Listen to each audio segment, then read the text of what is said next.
La première des choses nous donne la crainte de Dieu. La crainte de Dieu, c'est reconnaître l'existence de Dieu et les capacités de Dieu. Alléluia. Lorsque tu reconnais les capacités de Dieu, cela te fait connaître que Dieu est omniprésent. Omniprésent qui veut dire que Dieu est partout. Je ne peux me cacher nulle part pour pécher là où Dieu ne peut pas me voir. C'est là où la Bible nous dit ceci. Où irai-je pour me cacher la présence de Dieu? Si je vais dans l'eau, il est l'eau de la vie. Il va me voir. Si je vais dans les airs, il est l'étoile du matin. Si je vais dans la forêt, il est le lion de la tribu de Juda. Si je vais dans les pierres, il est la pierre de la fondation. Lorsque la personne n'a pas cette capacité de connaître l'omniprésence de Dieu, la personne est capable de quitter au Burundi. Et lorsque la personne arrive au Congo, elle va se dire, personne ne me connaît pas ici. Au Burundi, on me connaît un prophète. Au Burundi, on me connaît comme un évangéliste. Mais ici, personne ne me connaît pas. La personne va aller pécher dans la maison d'une prostituée. Mais je te dis, ta famille ne t'a pas vu, ton père ne t'a pas vu, ton pasteur ne t'a pas vu. Mais le Dieu omniprésent est avec toi dans la chambre de la prostituée. Si quelqu'un est béni, tu peux dire amen que j'avance. Alléluia.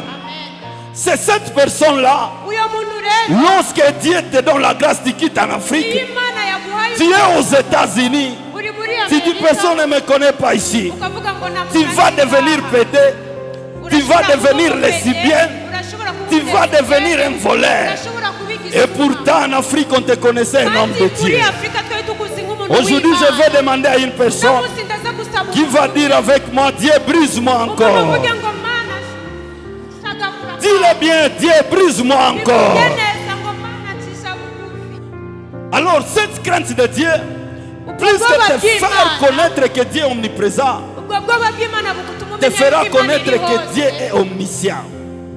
Dieu connaît tout. Il connaît tout. Il n'est pas un homme à qui tu peux cacher.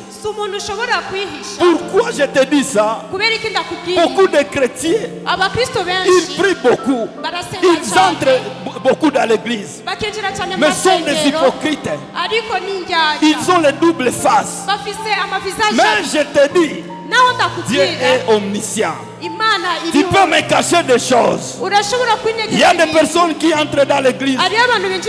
La personne qui s'est prostituée, qui a fait la débauche, qui a volé. Et lorsque la personne arrive dans l'église, la personne se dit, non, le prophète ne m'a pas dit. Il ne m'a rien dit. Il ne voit pas. Je te dis que Dieu te voit. Parfois le prophète ne peut pas voir, mais Dieu il est omniscient qui connaît tout. Oui, il connaît tout ce que tu as fait. Il connaît tous les détails. Alléluia. Alléluia. La sanctification pratique nous donne des choses. La première, la crainte de Dieu. La deuxième, la crainte du péché. La crainte du péché, c'est quoi? C'est lorsque tu as peur de faire le péché. Car tu connais que Romains 6, 23 nous dit que le salaire du péché, c'est la mort. Là, tu n'as pas crainte de Dieu, mais tu as crainte des conséquences du péché. Et c'est ici où je veux parler beaucoup. Parce que je t'ai dit que la sanctification, c'est un secret qui nous amène à la réussite, qui nous amène à la richesse. Le péché, c'est un gaspillage. Le péché, c'est une dépense. Tout ce qui est de diable demande des dépenses. Parce que pour aller voir une prostituée, tu dois payer de l'argent. Mais pour voir Jésus-Christ qui est le mari de l'église, on ne paye rien. Alléluia. Dis à ton voisin, le péché est une dépense. Pour aller voir les marabouts, tu dois donner des sacrifices. On va te demander la poule, on va te demander une vache. Mais pour voir les prophètes, Jésus-Christ est le prophète des prophètes. Lui, il ne demande pas les sacrifices parce que lui-même, il a été le sacrifice à Golgotha. Alléluia. Une autre des choses, pour aller dans le bar, il y a des prix que tu dois payer. Mais pour entrer dans l'église, on ne demande rien. Dis à ton voisin, le péché est une dépense. Pour entrer dans la boîte de nuit, ça demande de l'argent. Mais pour entrer dans la veillée de prière, on ne demande rien. Dis à ton voisin, le péché est une dépense. Yes, Lord. Et voilà, quelqu'un qui vit la sanctification, il a la crainte du péché. C'est quelqu'un qui ne dépense pas pour rien. Et pour devenir millionnaire, pour devenir un bon entrepreneur, pour devenir un homme de la réussite, on t'enseigne comment diminuer les dépenses. Laisse-moi te dire ceci. Toi, tu es capable de jeter 100 000 francs en route. Tu es capable de donner à n'importe qui 10 000 francs. Mais lorsque tu te rencontres à un millionnaire, il ne peut pas te donner 100 francs pour rien.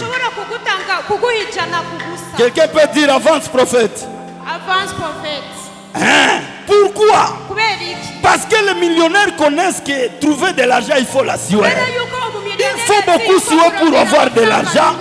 Et il connaît la valeur de l'argent. Il ne peut pas donner de l'argent n'importe comment. Mais un pauvre qui a ramassé de l'argent, il peut jeter n'importe comment.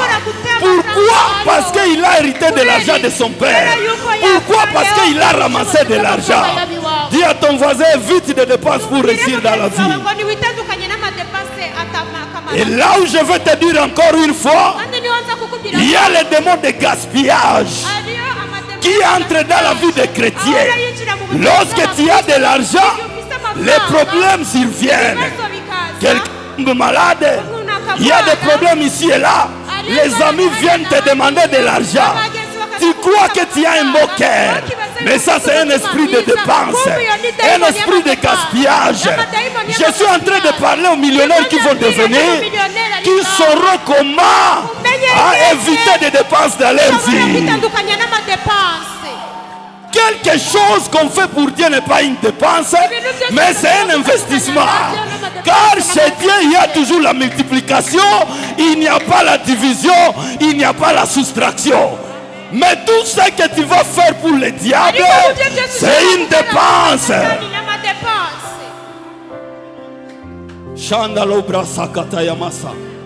Et voilà, tu regardes la vie des chrétiens ne change pas. On prie beaucoup, on chante beaucoup, on prêche beaucoup, mais rien ne change. Pourquoi les chrétiens ne vivent pas la sanctification? Les matins dans l'église, les soirs dans la boîte de nuit pour les dépenses.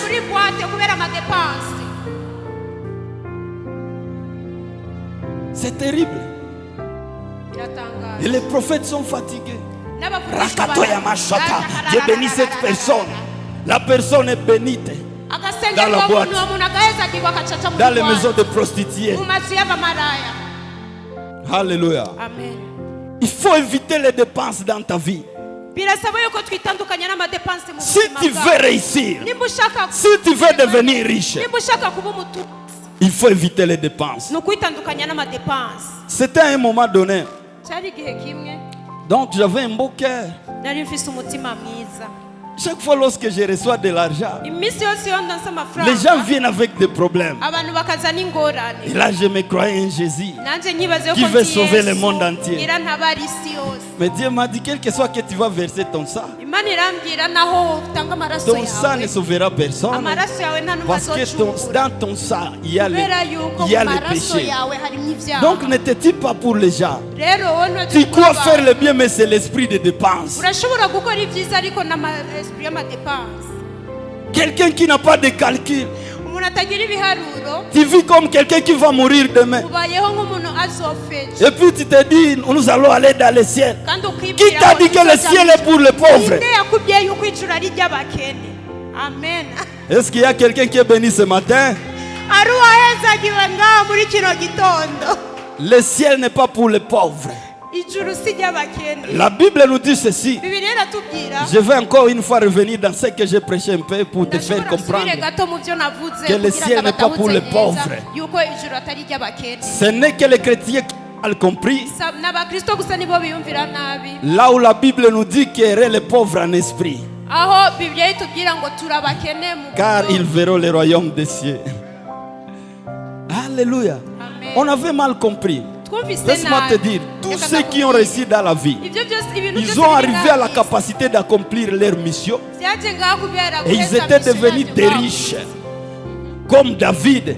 La Bible dit lorsqu'il avait rassasié les années, il s'était reposé. Rassasier les années, ça veut dire manger comme il faut, à construire comme il faut, acheter des véhicules qu'il faut selon les désirs de ton cœur. C'est ça, rassasier les années. Il avait déjà accompli. Et quand il meurt avant l'âge à cause de la pauvreté, Dieu va être persuadé de toi. Il va te dire, qu'est-ce que tu viens faire ici? Le ciel n'est pas pour les bébés. Dieu s'assoit entre les vieillards, parmi les 24.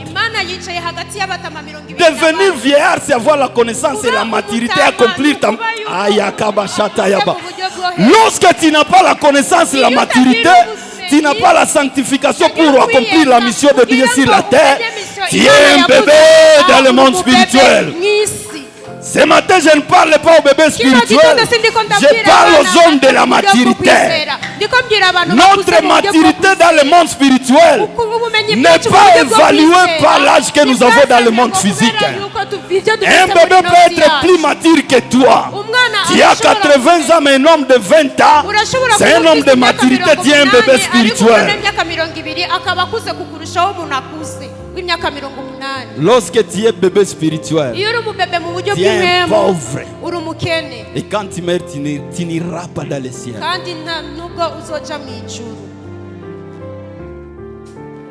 Est-ce que je parle aux hommes de la maturité?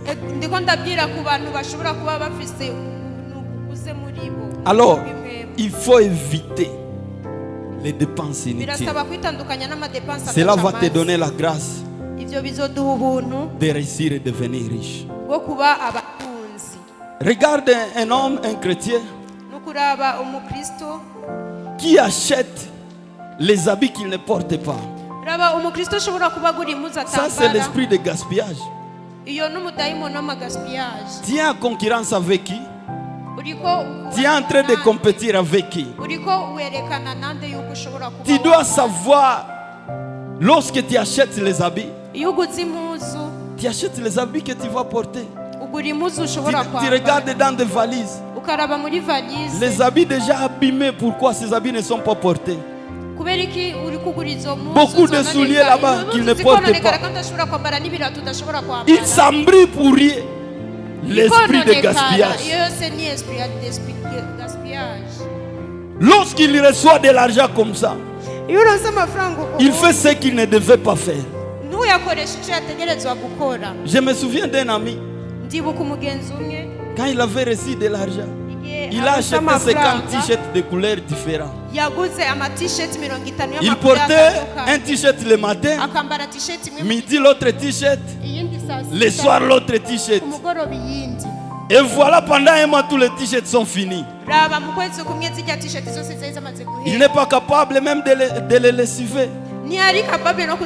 Dans un mois, il commence à jeter. Il faut éviter l'esprit de gaspillage. Ne t'embrouille pas avec les inutiles, les choses inutiles. Fais ce qui est essentiel. Concentre-toi à ta famille. Concentre-toi à ta vision. Concentre-toi à ta mission. Tu veux te faire Jésus entrer dans les choses des autres. Toi, tu vas mourir et rien ne va changer. Alléluia. La charité bien ordonnée commence commencer par toi-même. Mets-toi en ordre, fais tout ce qu'il faut. Et puis tu vas aider les autres. Ne te mêle pas dans les affaires des autres. Alléluia. Est-ce que je peux continuer? Alors, je vais parler certains avantages de la sanctification et puis on va finir.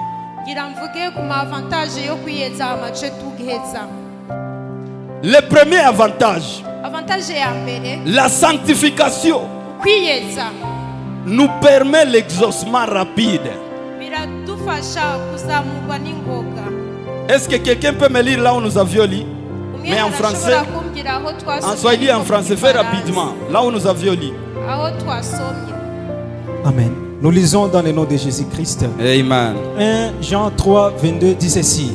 Quoi que ce soit que nous demandions, nous les recevons de lui parce que nous gardons ses commandements et que nous faisons ce qui lui est agréable. Amen. Amen.